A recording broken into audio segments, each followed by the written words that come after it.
This is Mora for CagePotato.com, and we're here with Guida, who takes on Rafael Dos Anjos at UFC 117 August 7th in Oakland.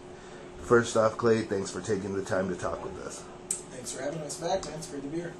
In March, you bounced back to the win column with the submission of Shannon Gugerty.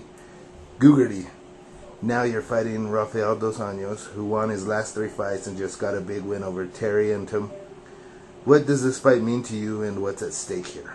Well, this is a huge fight for me. You know, it's like I said, this is going to get us back into, you know, it's not, to me in sports, a winning streak doesn't start till after 2 or 3 wins. You know what I mean? So that win against Shannon Gugerty was just to kind of get the ball rolling a little bit. And I'm excited to take on Rafael Dos Anjos. He's got a lot of momentum by him. He just beat a very solid fighter in Terry Adam, more of a kickboxer, but he's also won a lot of fights by submissions we've seen, you know, in the UK and things like that. He's fought wars. He fought Tyson Griffin to a decision. You know, he had a good fight with Jeremy Stevens before getting knocked out. So you know he can go the distance against tough opponents, and I know he's going to be threatening with the takedowns, trying to get top position, trying to work for a submission on top. But like I said, I'm real excited to take on an opponent that, you know, as tough as him, and just keep the ball rolling, you know, run right through him. Now, what's the biggest advantage you'll have over Dos Anjos in this fight? Experience, momentum, the fact that I've been here numerous times, and I've rededicated myself. I'm more motivated now than I have been ever in the sport. I'm with a great camp. Training's awesome out here in the summer. It's amazing. I love mixing it up. My stand-ups coming around every day.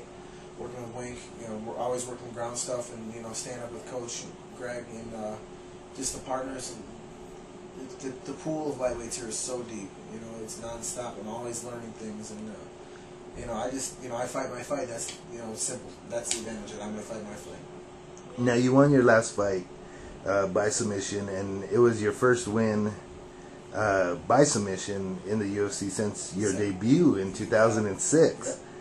Have you been focusing more on submission training, or was that just an opportunity that presented itself in the fight? Well, that's one of those things in fighting. You know, I learned in wrestling you can't force moves. As a little kid, I always wanted to do the flashy moves and stuff like that, or just try stuff that I worked so hard on in practice, you know.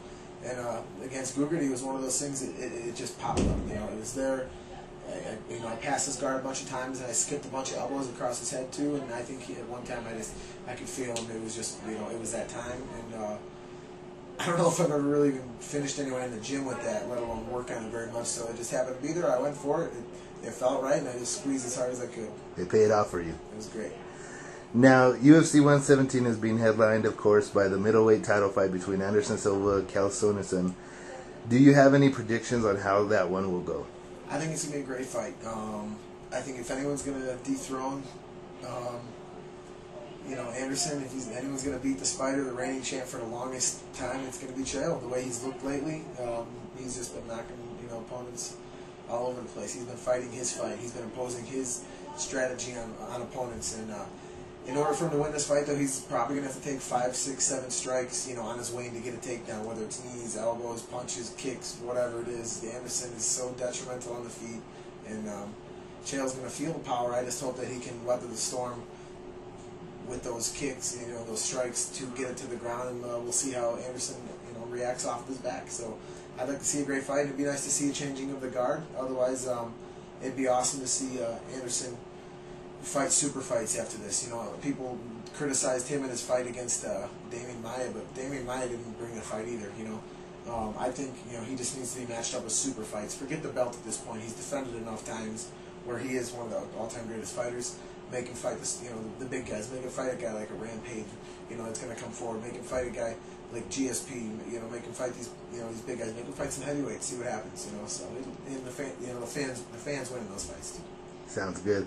Over the years, you've had a lot of close battles, a few split decisions that could have gone your way. Is there one loss in particular that you would want to avenge in a rematch? Rematches to me are, you know, it's kind of looking in the past, but at the same time, you know, we're always improving ourselves. That way we don't repeat the past. I think the Diego Sanchez fight kind of spoke for itself in the fact that I think he won 3 minutes of the fight, maybe 4. I think I controlled the rest of the fight. You know what I mean? So that's one of those that maybe would have put me in title for in line for title contention, but that'd also be one of the greatest fights again.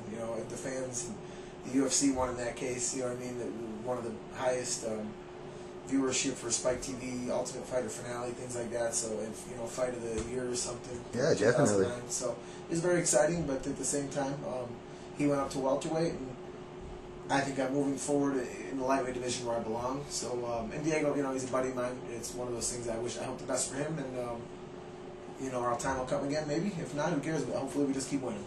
Sounds good. Now, your brother Jason scored one of the biggest wins of his career last October when he knocked out Logan Clark in 7 seconds. But we haven't heard much from him since then. What's he been up to these days, and will we see him fight again? Yeah, actually, I believe he's fighting on our dad's birthday, July 17th in Ohio. I'm not really too familiar with his opponent.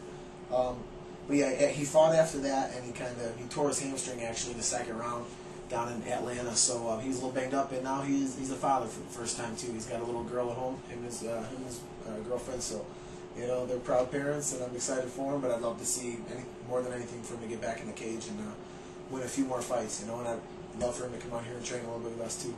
That's awesome. Last question. So when you beat Rafael Dos Anjos on August 7th, will the after party be in your RV? Yeah. The door is always open in the bus. Come on by. Sounds good. Clay, thanks for taking the time. Appreciate it. Thank you. This is Mora for CagePotato.com.